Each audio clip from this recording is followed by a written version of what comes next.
Okay, sir. Kining unsa ni atong gihimo diri sir?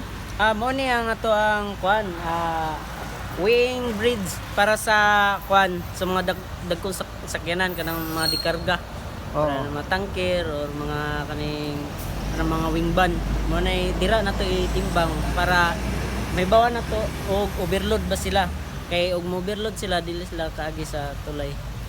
Then atong maximum nga weight sa sakyanan kuan 30 tons ra gyud. So musobra na sir. Balik gid siya. Dili gid nato sila. Dili pag yun. Oo. Wa sila like kagyan. Wala murag matuyok gid sila kuan. Kay lisod po gatong ikuan ng atong Panggilby Bridge nga mao may gihatag nga maximum capacity sa kuan. Diri sa to ang nagbuhat sa tulay gid. So kining inani sa iyan is sa DPWH. Oo. Panag-iya gini sa kuan. Pero karon sa samtang wala pa gitay permanent nga kuan 8 to 5 ra ang operation sa atong weighing bridge. So katong musobra na sa 30 tons, pwede na makagi og magabi.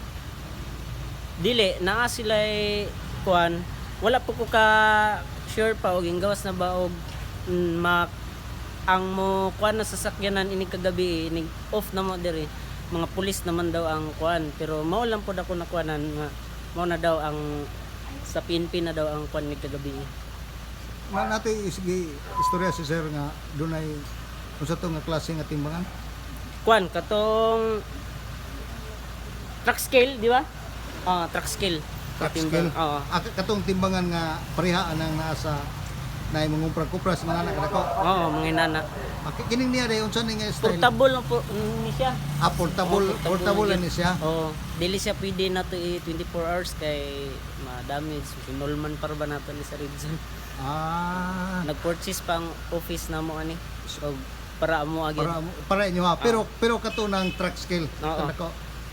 Okay, posible ka sa kato sir. Wala po kakuan kay wala pa man po ikuan sa opisina yun. Okay, sir, kanalan siguro imong mensahe sa mga tao, sir. Okay, thank you po. Akong mensahe sa mga tao, katong mga operators sa mga dagkong sakyanan, please lang, palihog lang po nga, pagka 5, dili lang gyud sila mo agi gyud kuan. Kay ito 5 roman ang mga operation. Para dili na ta makuan sa dalan. Maghulat po sila buntag kay atong timbang. O, maura na. Okay. Salamat ka, sir. Sige.